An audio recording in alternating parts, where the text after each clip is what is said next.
રોજિંદા જીવનમાં ઉપયોગી ચીજવસ્તુઓના ભાવ સતત વધી રહ્યા છે ત્યારે તેની સીધી અસર સામાન્ય પરિવારના બજેટ પર પણ જોવા મળી રહી છે.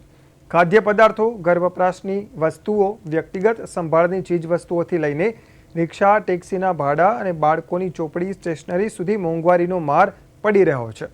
વધતા ભાવને લઈને વડોદરાના નાગરિકો શું માની રહ્યા છે, તેમની મુશ્કેલીઓ શું છે અને સરકાર પાસે તેમની શું આશા અપેક્ષાઓ છે, તે અંગે અમારા સંવાદદાતા તૃષાર પટેલે લોકો સાથે ખાસ વાતચીત કરી.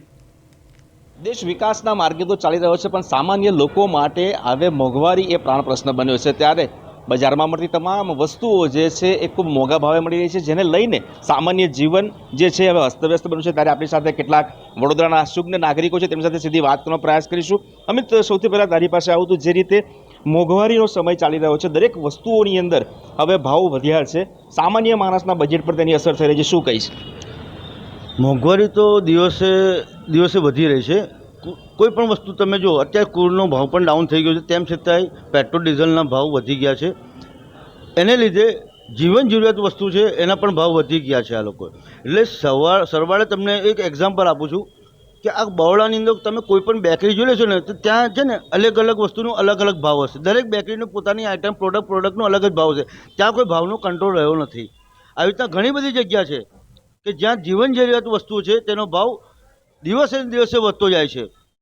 એમાં સરકારનો કોઈ કંટ્રોલ જ નથી. અને તમને કહેવા માગું છું કે જે પ્રકારે વેપારીઓ છે એ મન ફાવે તેમ લૂંટી રહ્યા છે. મહેન્દ્રસિંહ, આપની પાસે આવું તો ખાસ કરીને શિક્ષણની વાત કરીએ તો આજકાલ બાળકોના શિક્ષણ ઉપર મોંઘવારીની સીધી અસર જોવા મળી રહી છે. તમને નથી લાગતું ખરેખર શિક્ષણ પણ હવે મોંઘું થઈ રહ્યું છે? આઝાદીના 80 વર્ષ થઈ ગયા. દરેક સરકારો આવતી રહી, બદલાતી રહી, મોંઘવારી આજ દિન સુધી ઘટી નથી.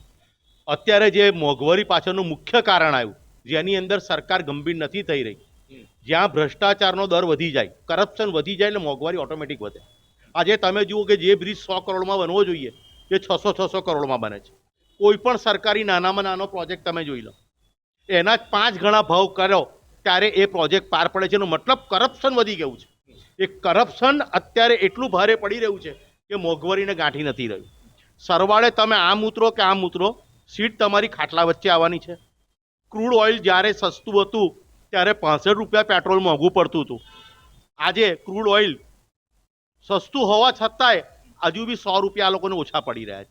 એટલે સરવાળે સરકારનો ભ્રષ્ટાચારના કારણે મોંઘવારીમાં કંટ્રોલ નથી થઈ રહ્યો. ચોક્કસથી એક બહેન પણ છે, દીપાબેન છે. દીપાબેન, આપણી સાથે વાત કરું તો ક્યાંક ને ક્યાંક રસોડાની અંદર આપણે જે મસાલાનો ઉપયોગ કરે છે, ખાદ્ય પદાર્થોનો જે ઉપયોગ કરે છે, તેમાં પણ હવે ભાવ વધારો છે. એટલે કહી શકાય કે સામાન્ય માણસની રસોઈ પણ હવે મોંઘી થઈ છે. શું કહીશું? આમ જોવા જઈએ તો ખેડૂતોનું આંદોલન તો ચાલી જ રહ્યું છે આટલા ઘટ સમયથી. અને જ્યારે મસાલાઓની વાત થતી હોય અને ખાસ કરીને ઇન્ડિયામાં વાત થતી હોય તો મસાલા વગર ખાવાનું બનતું જ નથી. અને મોંઘવારીની વાત કરતા હોય તો કેટલી મોંઘવારી કરે છે. ખાલી પ્લાસ્ટિકોના એના પર જે જીએસટી દર લગાવવામાં આવે છે કે એના પર વેટ ટેક્સ લગાડવામાં આવે છે, તો આ ક્યાં સુધી સાચું છે? ગ્રામમાં વસ્તુઓ 100 ગ્રામ, 200 ગ્રામ, 250 ગ્રામ કરીને એના પેકિંગ ફક્ત મોટા કરવામાં આવે છે, પણ અંદર જ્યારે જોવામાં જઈએ તો એનું પ્રોડક્ટ ખૂબ જ ઓછા દરે હોય છે અને ક્વોલિટી પ્લસ ક્વોન્ટિટી બંને જ ખરાબ કરી નાખે છે. ચોક્કસથી તારી સાથે વાત કરું તો ઇન્ટરનેટનો જમાનો છે. લોકો હવે મોબાઈલ વાપરતા થયા છે. ખાસ કરીને મોબાઈલના ડેટા પેક છે એ પણ હવે મોંઘા થઈ રહ્યા છે. લોભામણી જાહેરાતો, પરંતુ સરવાળે તો લોકોના ખિસ્સામાં એનો ભાર વધી રહ્યો છે. 100%. પહેલાંના પ્રધાનમંત્રી આપણે એમ કહેતા હતા કે મોંઘવારીને ન બોલાવતા નથી, માન્યું કે મોંઘવારીને ન નહોતા બોલતા. પણ હાલના પ્રધાનમંત્રીએ મોંઘવારીનો જે એમ આવે ને એમ સ્ક્વેર કરી નાખ્યો છે. મોંઘવારી ડબલ ટ્રિપલ ભાવે વધારે કરી નાખી છે. ને વાત રહી મોબાઈલની, મોબાઈલનો ડેટા પહેલાં મેં પોતે 400 રૂપિયામાં 3 મહિના કરાવ્યો હતો. આજે એનો ભાવ 900 રૂપિયા થઈ ગયો છે. એટલે યુવાનો તો પોસાતું નથી. એક બાજુ આપણે ઓનલાઈન ભણવાની વાત કરીએ કે ઓનલાઈન ભણીશું, પણ કેવી રીતે ભણે છે? તમારે વાઈફાઈઓ તો બનશે ને. એટલે ગામડામાં વાઈફાઈની સુવિધા નથી ને વાઈફાઈની સુવિધા છે ત્યાં ડેટા મોંઘા છે. તો શું બાળકો ભણશે કેવી રીતે? એક બાજુ મોટી મોટી સ્માર્ટ સિટીની વાતો કરતા હોય પણ ભાવ સ્માર્ટ કરી રહ્યા છે, પણ સિટી સ્માર્ટ નથી બનતી. ચોક્કસથી લાલાભાઈ, આપણી પાસે આવું તો ક્યાંક ને ક્યાંક રિક્ષાઓ અને મતલબ જે દૈનિક મુસાફરી છે એમાં પણ ભાવ વધારો છે. રિક્ષા છે કે અન્ય પરિવહનના સાધનો છે, એમાં ભાવ વધારો જોવા મળે છે. એનો સીધો અસર મુસાફરના ખિસ્સા ઉપર થાય છે. નથી લાગતું કે આ યોગ્ય છે? આજના જ એક અખબારમાં મેં વાંચેલું કે રિક્ષા ચાલકો મીટર નથી લગાવતા અને 1.5 ઠોક ભાડું લઈ રહ્યા છે. એનું કારણ છે કે સરકારે જે ભાવ ઓછો કરવાનો હોય પેટ્રોલ અને ડીઝલનો, એની જગ્યાએ સરકાર ભાવ વધારી રહી છે. એ ભાવ વધારવાથી સામાન્ય પરિવારના માણસોમાં, નાગરિકોમાં એટલી બધી ખરાબ અસર થવા લાગી છે કે એ લોકો હંમેશા ભાવ વધાર્યા કરે છે. બીજી વસ્તુ કે નાની 10 રૂપિયાની આઈટમ હતી એના અત્યારે 20 રૂપિયા થઈ ગયા, 25 રૂપિયા થઈ ગયા. સામાન્ય માણસ ક્યાં જશે?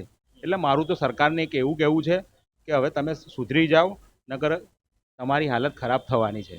ચોક્કસથી દર્શક મિત્રો, આ તમામ વડોદરાના શુદ્ધ નાગરિકો છે, વિવિધ ક્ષેત્રો સાથે સંકળાયેલા છે, તેઓનું સ્પષ્ટ માનવું છે કે સરકાર એક તરફ સુવિધા તો આપી રહી છે, પરંતુ મોંઘવારીનો જે માર છે એ માર સામાન્ય જનતાને પરવડી રહ્યો છે. ચાહે રસોડામાં મસાલા હોય કે પછી મુસાફરી કરવા માટેના પરિવહનના સાધનો હોય, તમામ બાબતોની અંદર જે રીતે મોંઘવારી વધી રહી છે તેનો સીધી અસર સામાન્ય માનવીના બજેટ પર થાય છે. અને હવે એ દિવસો જે છે એ દિવસો દુષ્કર બન્યા છે, અસહ્ય બન્યા છે. મોંઘવારી પર ખરેખર હવે કાબુ મેળવવો ખૂબ જરૂરી બન્યો છે. કેમેરા પર્સન વિશાલ ઉત્તેકર સાથે તુષાર પટેલ, પ્રદેશ 24 ગુજરાતી ન્યૂઝ, વડોદરા.